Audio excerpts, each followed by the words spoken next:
Howard. How many times have you gone antiquing and you found a great chair or an upholstered piece and you wanted to buy it, but you knew it was going to cost several $100s to actually have it reupholstered?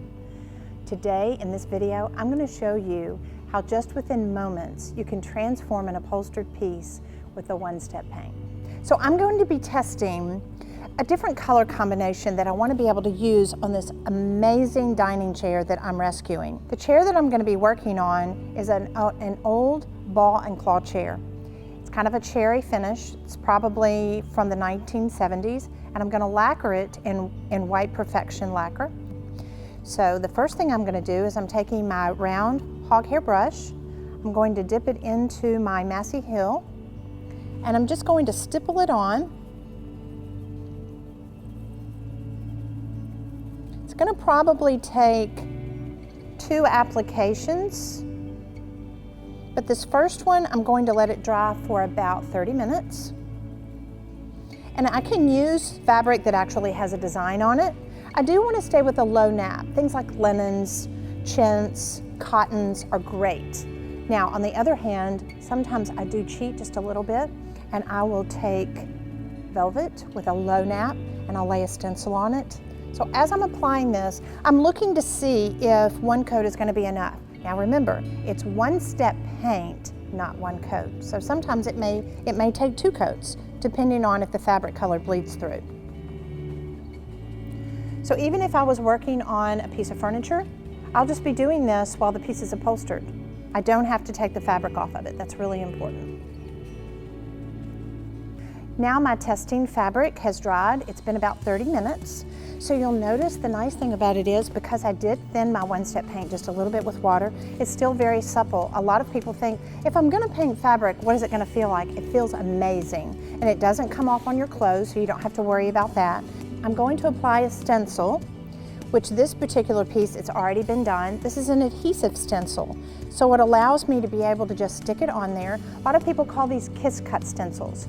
You can use different little machines that you have to be able to make any design you want. Today I'm working with a damask design that we've put on top of my sample fabric. All right, so I've laid down my damask stencil on top of my one-step Massey Hill paint that has had about 30 minutes to dry.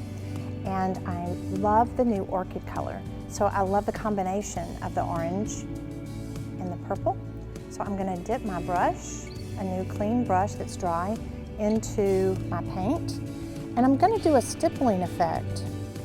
That way, the reason I don't want to be brushing it on is because it will allow it to be able to seep down in behind my stencil. So it's really important that I'm stippling it.